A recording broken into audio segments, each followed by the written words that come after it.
My name is Erick Bennett, and I am the write-in candidate for mayor here in Portland. A lot of people have asked me, what is the benefit from having an elected leader here in Portland? And that's a fair question, and here's the answer. What an elected leader can do is go before the city council and say, I campaigned on this is what people want, and so this is what we need to address. And I divided this up into two things, short-term goals and long-term goals.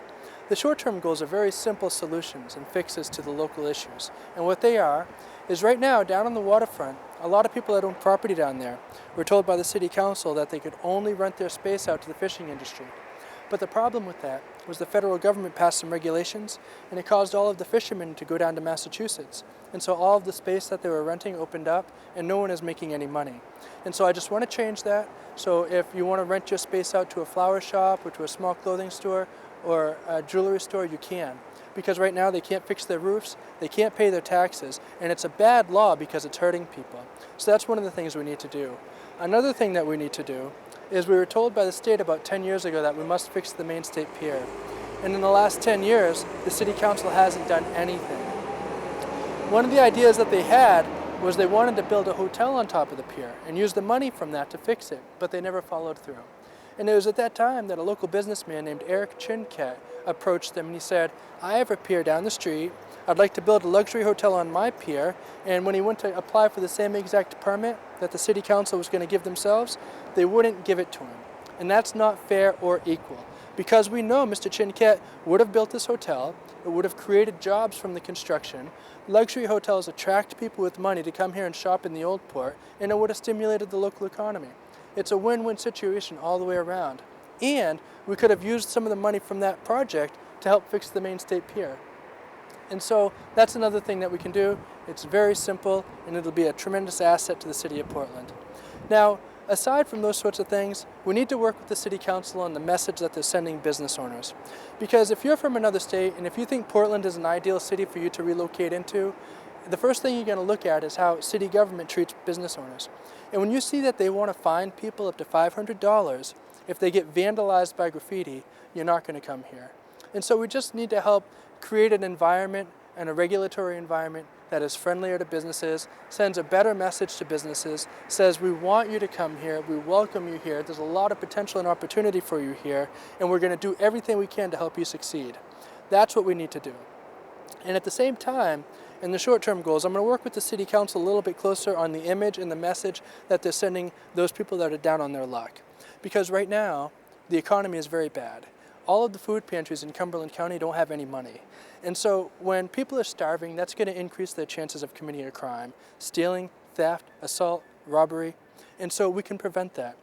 What I mean is instead of spending $135,000 on Tracing the Four, which is a piece of art that everybody hated, and the city council turned around and sold for $100, okay, which means that we just lost $135,000 for no reason, and they do this over and over and over and over, I want to set that money on the side, take $15,000, stock the food pantries, because if people aren't starving, they're not going to commit a crime. And that's going to go a long way to sending the right message to them saying, we're responsible with your money, we're looking out for you, we want to help you get back on your feet, and we want to help you succeed. And so it's these sorts of simple things that an elected leader can do that will go a long way to helping the city grow. And it's not rocket science, it's not far out, it's not radical, it's just using common sense. Because if we don't work on these simple goals, we're going to see happen here what we've seen happen around the world. Whether it's over in cities in Greece, cities in England, cities in Spain, cities in Cairo, where they riot and they burn down the cities as soon as they get their welfare checks cut off. Because what's going on here in Portland is 70% of our general assistance budget is spent on the Somalis. And the problem with this is it's not a good deal. Because we're bringing them over here, we pay for their housing, we pay for their health care, we pay for the food, we pay for their laundry, we give them money to buy vehicles through the Aspire program. And after we spend thousands of dollars on them to get them legal asylum, they leave. And then we still have to pay for their welfare for another 60 to 90 days or 6 months, depending on where they go, until they become a resident in that next state. And so we're losing out on there tremendously. You know, I would like to see us have an agreement with them that they would commit to staying here and working in this community and being productive in this community if we're going to do all of that for them. That's a simple thing. And I want to see them become residents and citizens to get assistance. And another thing is Portland is notorious for busing in hundreds and hundreds and hundreds and hundreds of people from out of state that are homeless and dropping them off here. And we're being forced to pay for this. And the problem with that is it's not sustainable.